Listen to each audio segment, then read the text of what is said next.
When you buy from local farmers, you're not just supporting a family business, you're also getting quality fresh produce. That's what happens when you know your animals by name and consider them part of the family. And part of our family, storyteller Erin Valle is here with more. Yeah, so I went to check out one family farm in Fairbury where first-generation farmers are not just living out their dream and feeding their neighbors, they're teaching their kids about the value of hard work. Take a look.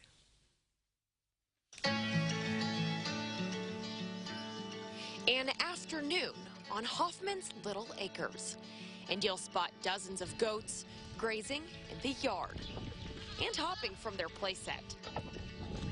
Pigs escape the heat of the sun with the help of the mud and a garden hose. And of course, there's the Hoffman children who grew up here and know how much work goes into caring for the land they live on. You know, they have a lot of responsibility. They each have their own thing that they're supposed to do. I'm not saying it's perfect. They don't always do what they're supposed to do, but they do pretty awesome.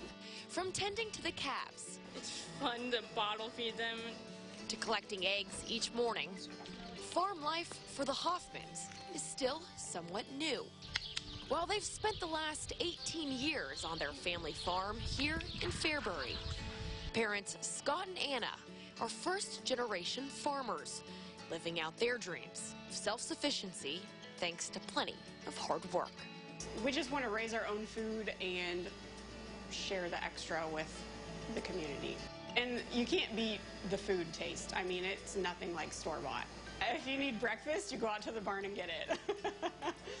I'm real proud of it. It's a lot of work.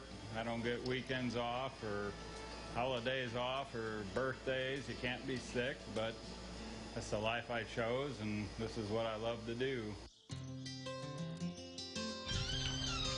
Out of the farm store, the Hoffmans sell their beef, chicken, and pork, which was raised using organic practices. It's nice to support local farmers. And it's not uncommon to see customers drive in from surrounding communities to purchase raw honey, maple syrup, and Anna's famous goat milk soap. It's good for your skin. My husband has psoriasis, and that's the best stuff for his skin. We really want to expand the soap. Scott's been helping me with 20-pound batches of soap instead of 5-pound batches, and we're getting another little building set up here so that I can move all of my soap stuff out of the house and into a different building because my house has become overcome with soap. Of course, the young folks who visit get a kick out of checking out the animals. It's kind of cool that people can show their kids where the food comes from, you know, that eggs don't just come in white colors, they're a variety, and that milk actually comes from an animal instead of a carton. An animal that's part of the family. That's what it means to support the independent farmer.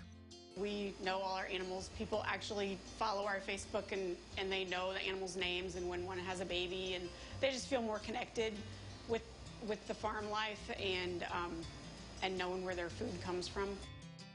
Little Acres, big heart. The Hoffmans would like to expand in the future to produce more pork and beef. To connect with the farm, we'll link you to their Facebook page after the show. It is harder to produce pork and beef when you know the animals' names, however, so. Yes. You don't think too much about that. They were cute enough, just as is. They were the goats leaping from their little... Oh my gosh, they were hilarious. I was great. cracking up. You could hear me maybe laughing under that video because I couldn't stop when I was surrounded by the goats. That's how you know when it's a good story, if you can hear Erin laughing in the background. That's true. That's very